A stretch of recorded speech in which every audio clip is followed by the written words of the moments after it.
Hello, my name is Aiden Burke, and I'm going to tell you a story about Door Deaf Opportunity Outreach.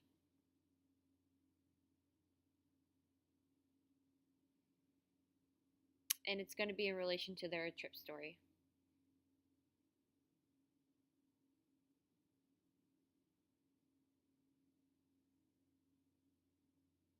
It was 3 summers ago, and I went to the Door Deaf Opportunity Outreach. This is a training camp based in Eatonville, Indiana, and there was 13 different teenagers from all around the country and three other teenagers who were hearing and five staff who all came together to teach us how to do music and theater. It was fun, but it was also pretty difficult. There was a lot of practice involved. But after a week, we decided to go and travel to Chicago. This was our first show. This is where we first implicated all of our practices and how to respect our host parents as well. After learning and completing Chicago, I felt like I passed the test in sort of a sense.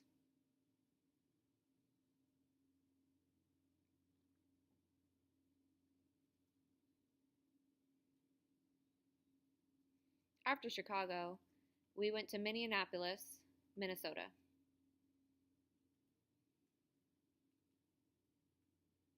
It was a nice place. It was fun. After shopping, I realized that it's not really a big area, but that was okay.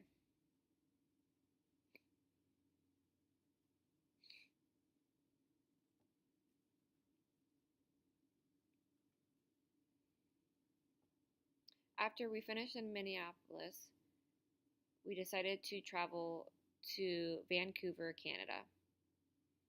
And this was a nice place. A lot of interesting sightseeings. But there was one person who came up and asked if we can do some lawn work and different things around the house. I was kind of taken back, like, what are you talking about? But I decided to just go ahead and work, um, rake the leaves, mow the lawn, and different things.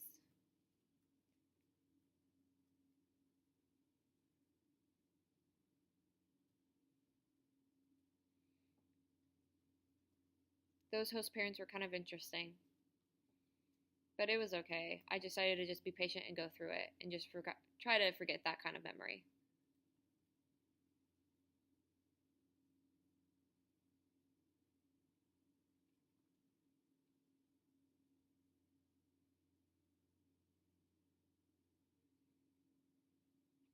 We then traveled to Seattle, Washington.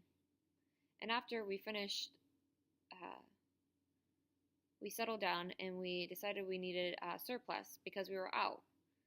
We've had 4 weeks of traveling, and so we decided to go to a store and buy all the things that we needed. After some time, we decided we had to go back home. We knew that the time of arriving back home was important, especially with host parents. So the huge group of us decided to go, but one person named Daniel was extremely paranoid. He thought that he would be in big trouble if we did not leave even earlier than that. So he ran off.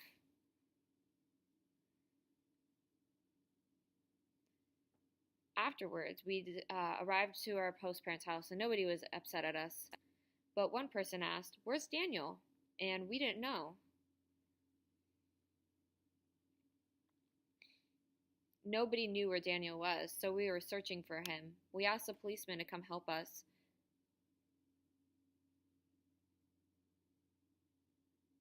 We also asked our next door neighbor, and nobody knew where Daniel was. We searched for what seemed like hours, but we failed. So we decided to stay in the house. It was 11 o'clock at night when somebody showed up at our doorstep. It was a stranger, but he was with Daniel. But we didn't know who the stranger was. The stranger said that he found Daniel on the ground. The stranger said that it looked like he was knocked out.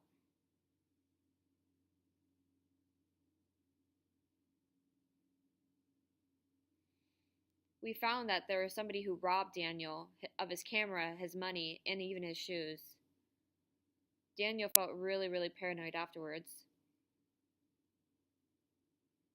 but we decided to continue on with the trip.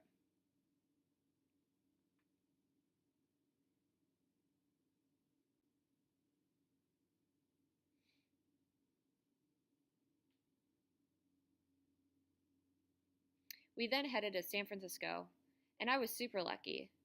I got to see my parents. All my friends were jealous of me because they didn't get to see their parents. But because my parents live in San Francisco, I was able to stop and visit them.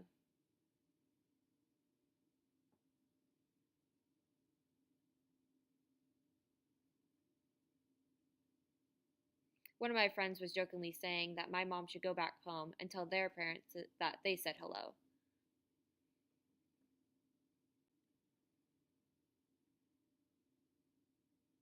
We then met a pastor, and he was a biker. He biked in 3 different tournaments. He was a younger pastor and who worked with a lot of teenagers.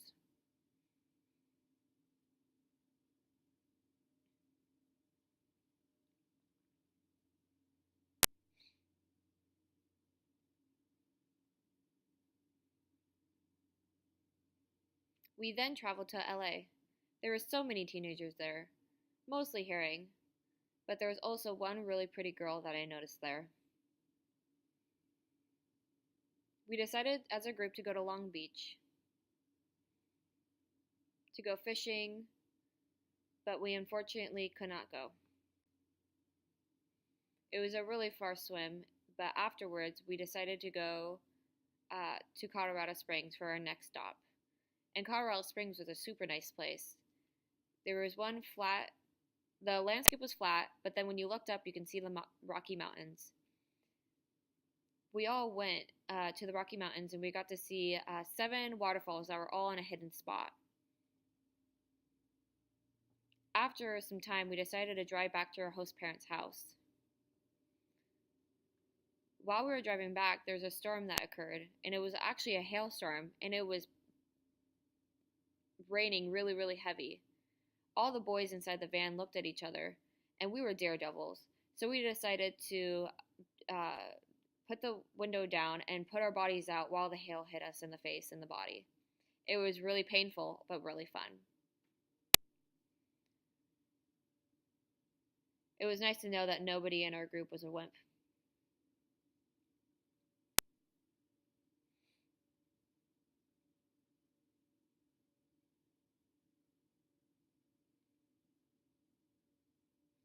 We decided to drive to Amarillo, Texas, which was our next stop. And this area was extremely flat.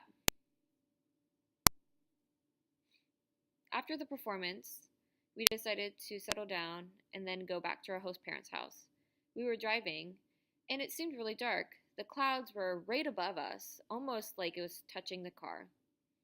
And it was the evening time as well. We were confused, but we just kept on driving.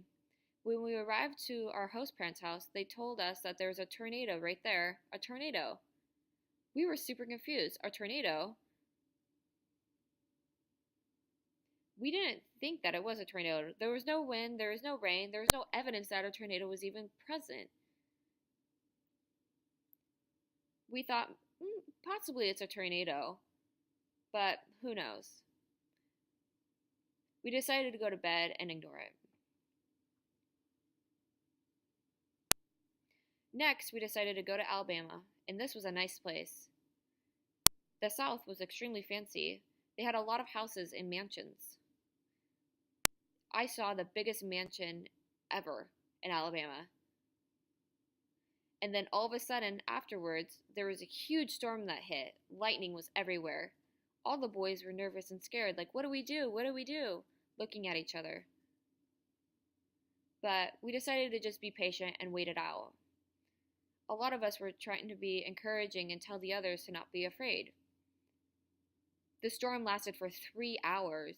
It was super long. We then went to sleep.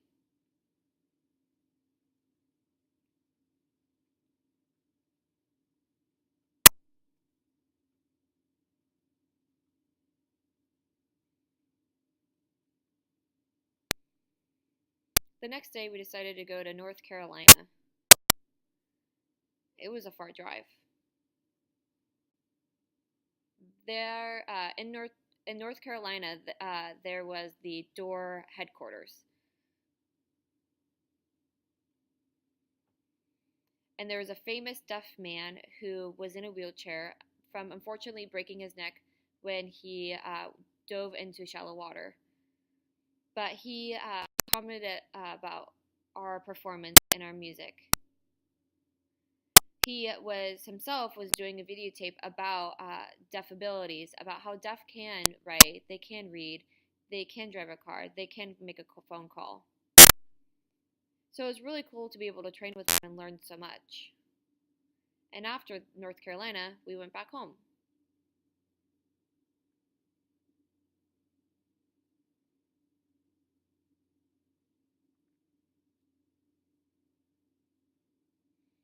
After that trip, I really did a lot of reflection.